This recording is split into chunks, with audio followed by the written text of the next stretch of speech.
going to get into this today The word today, Bonte, is arrogance. Okay. Arrogance. Which is obvious. Like, that's obviously true. There's not, like, when someone's asking you questions. Or is it arrogance? Hufanga?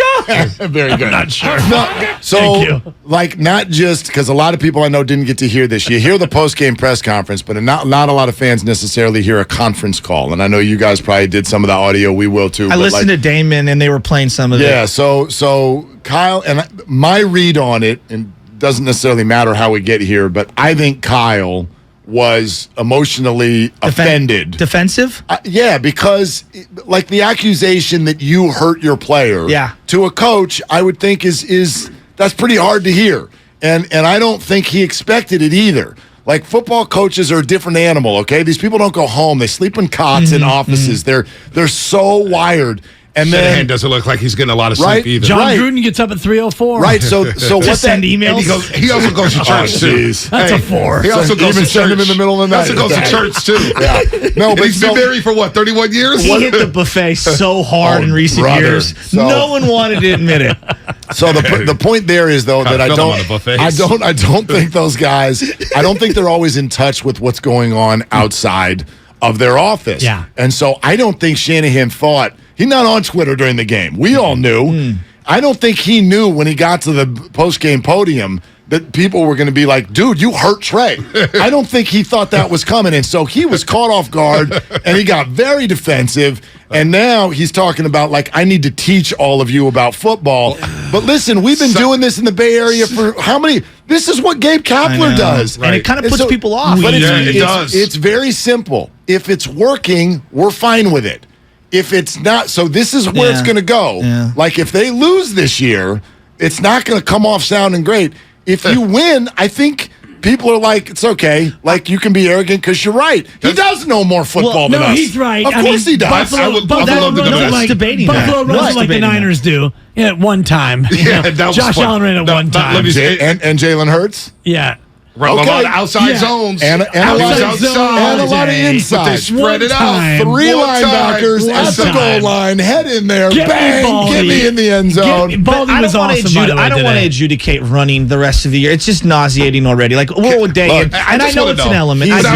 He's not wrong. And I was listening to Baldy talk to you guys this morning, and he said the play that Trey ran is run by every single team. That was the nuance. Every single team that has an athletic quarterback. I heard him say it to you. He goes, it's a bread and butter play. Hey, listen. It's a bread and butter play. But listen, can I just sign up for the seminar where Shanahan educates us? I want to be in that room. Me too. I want to be in that room. Yeah. Educate me on. But why do you want to be in there?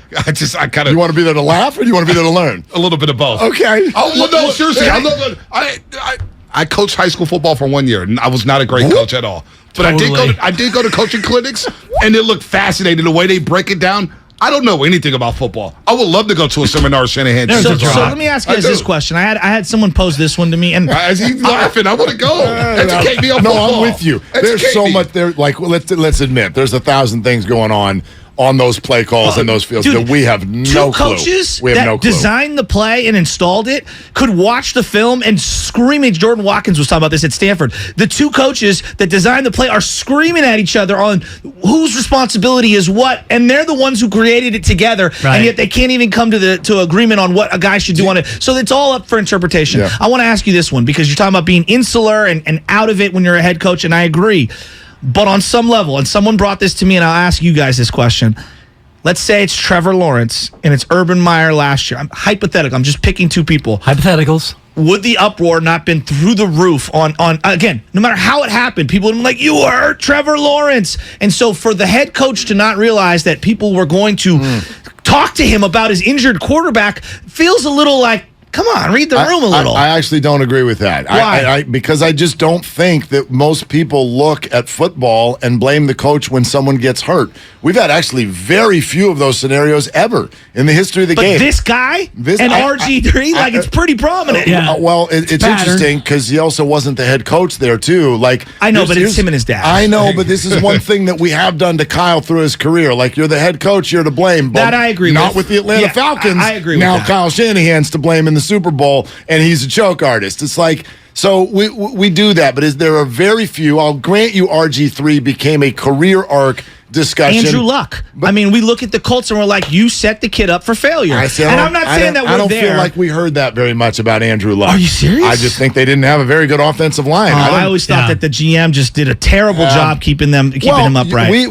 I mean, Russell Wilson said this for years in Seattle. Sure. He was yelling about the offensive line. David Carr, we could look at. They traded a lineman for a tight end. Right, so we can do that, but I think that's a very quick A to B than to say you hurt your quarterback because, like, you drafted offensive linemen who you thought were going to be good and they're not. You just brought up Belichick. Yeah. One thing I've learned about football is obviously drafting is hard. It was super hard. It is really hard to look at someone and go, I think you're going to be good, and the best in the world are often wrong. Yeah. And so we have to, it doesn't mean we can't criticize when you draft the wrong guy, but it does mean you need to factor the factual math into your equation and know that every team, every draft is going to get at least some of those players wrong. Yeah, but I think also when you couple it with the amount, it's like when you buy a house, all right, and it's a lemon and it needs a full remodel. Oh, boy. It's one thing if you bought that house in the marina. It's another thing if you bought that house, in the middle of Nebraska, for example, right? And they both cost the exact same price point. Luckily, nobody here can ever afford a house again in this city, so it's okay. Do you know what I mean? Like, there is an element of, this is what it costs to go get the kid. And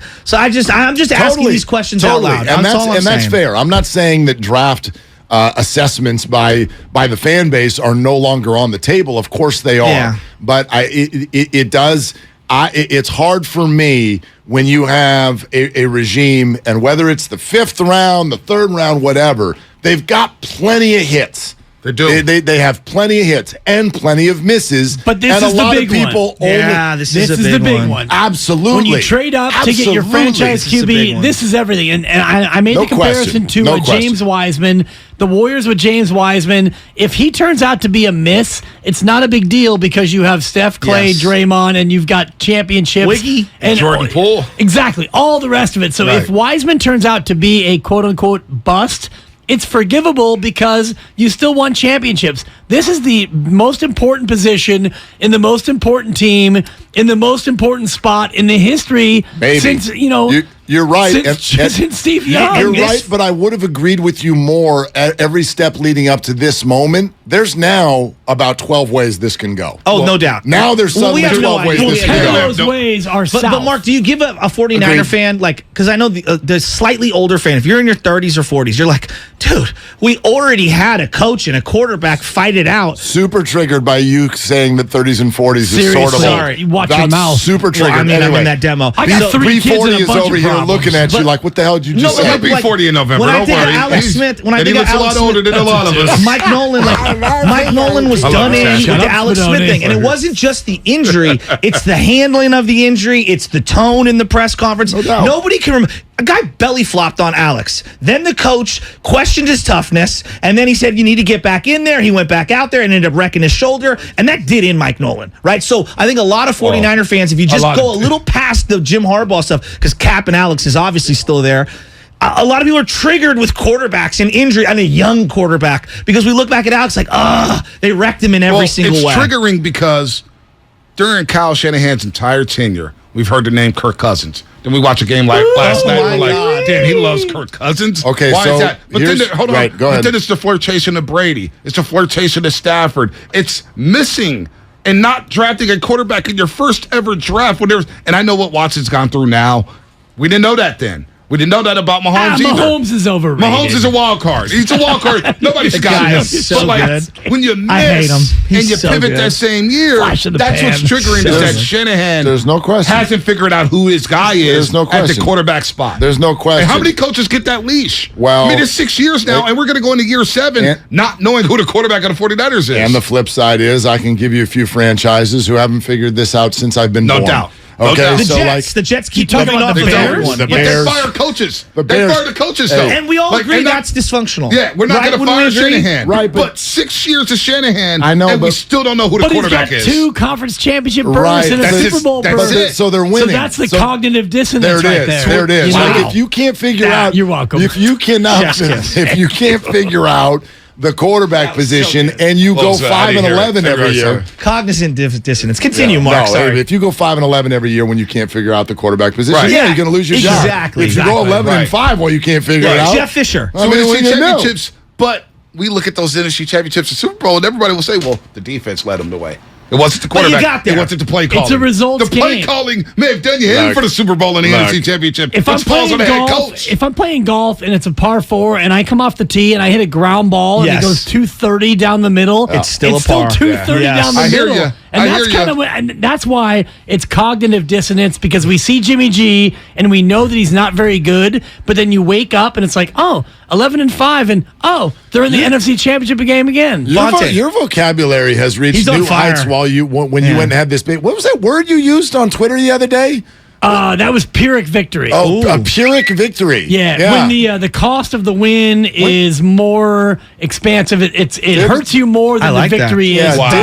Dibs had a girl and decided he's going to become Bryant Gumbel here in the second half of his career. Who hates sports talk radio. Completely. But we'll talk about that in a second. Sports hates him. Bonte, I don't know if you know this, but everyone wants to have a mulligan in golf. True story. My dad, 8th hole Northwood, blades one, boom, down into the street. Goes, let me tee up another one. 8th hole. That's the par 3. Little short par 3. I love that par 3. So with Grandpa, Did he hit a house? He just bladed one. This is a couple years back. And then, boom, dunks it in. Grandpa, without hesitation, that's a hell of a par. Yeah. He hit an ace on his second shot. Yes. That is hell of a par. Gutsy par. And to your point, it's a par. And on the scorecard, it's a 3. It's a 3. It's a 3. Especially playing with the PGA Tour's rules enforcer, Grandpa. And that's why Grandpa's hard. That's why I'm saying that there's 12 ways this could go. It's so true. Yeah, it's so good. It's so true. Don't know what Jimmy's going to do this year. I'll tell you what he's going to do. He's going to go 14 of 23, and they're going to go 11-5, and we're all going to pull up. Well, you guys will pull your hair out. Maybe Mark will. I mean, I got nothing to pull, but the Warriors coming back will help me out. I'll be able to sleep at night. We got the champs coming back. Warriors, but like, Bonte, ring night. I'm getting sized up. I'm definitely not getting sized up. But that check from NBC is going to be hitting the bank account soon. And your boy can recover from that Europe trip. Your ring. we're going to Europe, man. We're going to Europe. Hey, now, do the Warriors have championship aspirations? 100%. Okay. 100%. Is it championship or bust? I mean, it kind of is for the Warriors. No. Now, is Steve Kerr arrogant, or is he just a winner? Oh, he's not arrogant. We'll get into it. He's not arrogant. Yeah. Shanahan. wow, that's a good question, because I know at times some people are put off by Steve Kerr. See, I believe that not you do. me. Yeah, you assess arrogance sometimes by whether or not you like the team. I know a lot of people who are not Warrior fans think Steve Kerr is the most smug human being He on let the face of the Draymond planet. coach. Remember when he let what is he doing? And I'm Everybody looking at coach. Steve Kerr going, this is like the nicest human on the planet. I'm with you on what that. are you talking about? But that's how It's that's because how of it the runs politics, people. too. Yeah, Politics. for sure. He talked politics. Oh out my here. God! When we People- went to Boston, Bonte, when we went to Boston, every single conversation,